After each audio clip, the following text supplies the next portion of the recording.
Assalamualaikum warahmatullahi wabarakatuh. Perkenalkan, saya Patih Hasim Sinaga, NIM 0311929097. Di sini saya akan memaparkan pengertian dan indikasi kesehatan mental menurut psikologi. Menurut Alexander Snyder's Mental Hygiene adalah suatu seni yang praktis dalam mengembangkan dan menggunakan prinsip-prinsip yang berhubungan dengan kesehatan mental dan penyesuaian diri, serta pencegahan dari gangguan-gangguan psikologis. Sedangkan menurut Frank Elka, kesehatan mental adalah orang yang terus-menerus tumbuh, berkembang, dan matang dalam hidupnya, menerima tanggung jawab, menemukan penyesuaian dalam berpartisipasi, dalam memelihara aturan sosial dan tindakan dalam budayanya. Berdasarkan pengertian kesehatan mental tersebut, penulis dapat menyimpulkan bahwa kesehatan mental adalah suatu kondisi, keadaan di mana individu dapat mengembangkan diri secara optimal, baik secara intelektual, emosional, maupun spiritual, sehingga ia mampu menyesuaikan diri dalam menghadapi segala tantangan hidup dan terhindar dari perilaku buruk yang tidak menurunkan kualitas hidup. Lalu penyebab masalah kesehatan mental yang pertama, tekanan atau masalah dalam kehidupan sehari-hari, baik dalam pekerjaan, pertemanan, maupun keluarga. Kedua, trauma dan kehidupan masa kecil yang kurang menyenangkan. Ketiga, tidak memiliki support system. Keempat, perubahan fisik. Yang kelima, adanya masalah fisik yang serius. Keenam, gaya hidup yang tidak sehat. Ketujuh, memiliki keluarga yang mengalami masalah kesehatan mental. Selanjutnya, tanda-tanda masalah kesehatan mental. Bila seseorang mengalami masalah kesehatan mental, umumnya terdapat perubahan yang terjadi dalam pikiran, perasaan, dan perilaku. Berikut ini adalah tanda-tandanya. Pertama, pikiran. Memiliki banyak pemikiran negatif, tidak dapat berpikir dengan jernih sehingga sulit untuk membuat keputusan, lebih lamban dalam berpikir, dan memiliki pemikiran yang berbeda dengan kenyataan. Kedua, perasaan.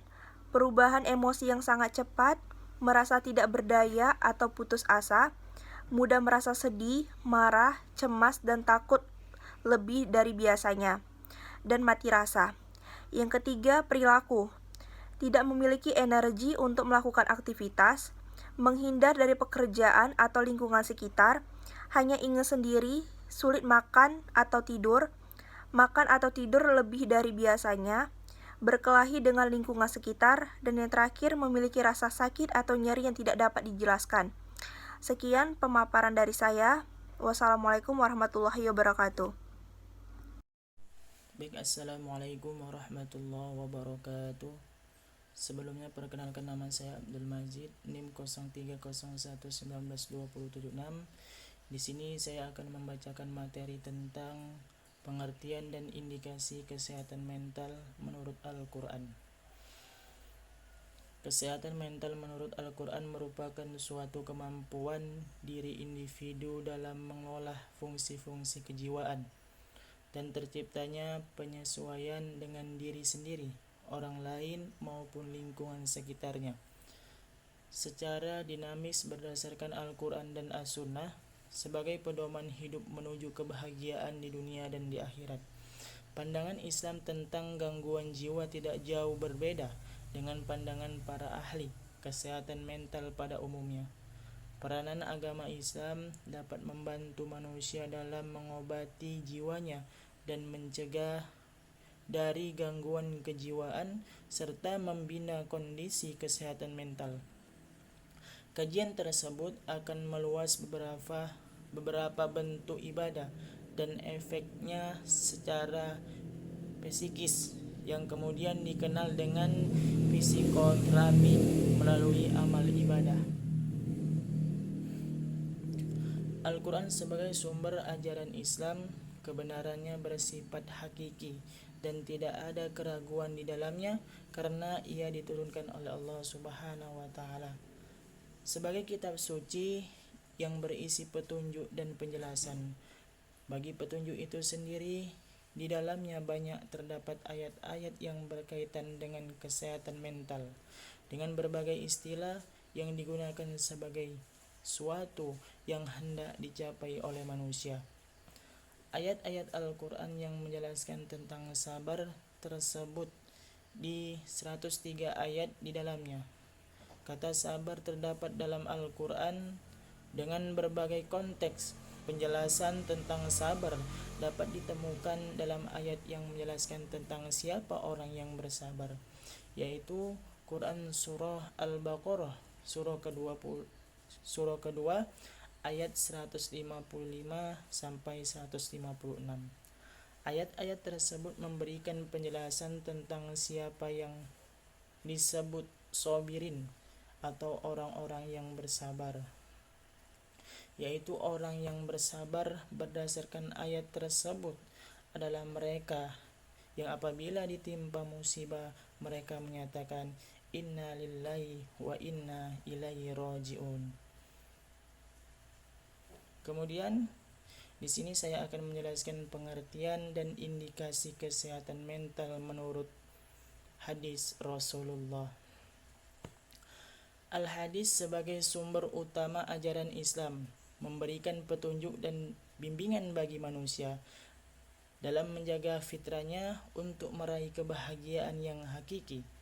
Al-Quran memperkenalkan istilah jiwa yang tenang, an-nafsu al-mutmainnah, sementara Al-Hadis menyebutkan kata al-fitrah. Keduanya adalah syarat bagi kesehatan mental yang harus dimiliki oleh seorang muslim. Hidup dengan jiwa yang tenang harus berdasarkan fitrah yang telah diberikan oleh Allah Subhanahu wa taala, yaitu akidah tauhid. Tentu saja fitrah itu membutuhkan sesuatu yang meliharanya dan membuatnya tumbuh menjadi lebih baik. Sesuatu yang bisa menjaga dan membuat fitrah menjadi lebih baik tidak lain adalah syariat agama yang diturunkan oleh Allah Subhanahu wa taala. Seorang ahli bijak pernah berkata, kesehatan itu adalah mahkota. Tidak bisa merasakannya kecuali orang yang sakit. Nikmat sehat memang menjadi sangat mahal. Apalagi artinya bergelimangan kekayaan, rumah mewah dengan jabatan dan kekuasaan yang tinggi serta anak-anak yang tampan bila tidak disertai dengan nikmat kesehatan.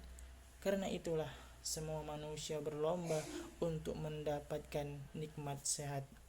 Rasulullah Shallallahu Alaihi Wasallam bersabda, tidak ada salahnya seorang memiliki kekayaan asalkan dia tetap bertakwa. Akan tetapi bagi orang yang bertakwa, kesehatan lebih baik daripada kekayaan. Selain itu, hati yang bahagia, tibin nafs, adalah bagian dari kenikmatan surga. Hadis riwayat Ibnu Majah.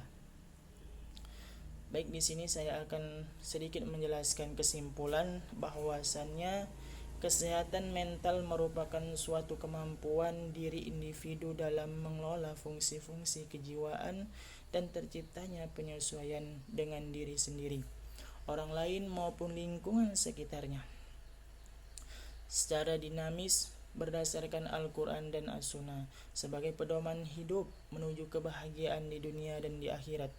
Tujuan yang ingin dicapai mengembangkan kajian pada individu yang gangguan mental, mendekati gangguan jiwa dan sakit jiwa menjadi kepribadian positif dan intervensi yang meyakini bahwa setiap individu dalam berbagai kondisi memiliki potensi, kemampuan memahami kekuatan dan kelemahannya, serta kemampuan berfungsi optimal untuk bahagia.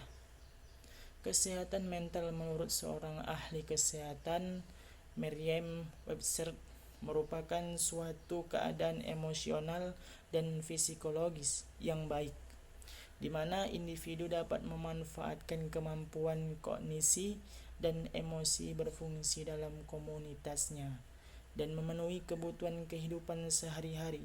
Kondisi mental yang sehat pada tiap individu tidaklah dapat disamakan rata. Apabila mental dan jasmani seseorang sehat, maka tentunya akan sedikit kemungkinan terjadinya gangguan dan kekeliruan dalam melakukan aktivitasnya, dan dapat memanfaatkan segala potensi dan bakat yang dimilikinya. Baik, demikianlah presentasi dari kelompok 6. Kami undur diri, mohon maaf apabila ada kesalahan. Kepada Allah kami mohon ampun, dan kepada rekan-rekan mohon untuk dimaafkan. Wabillahi taufiq wal hidayah. Wassalamualaikum warahmatullahi wabarakatuh.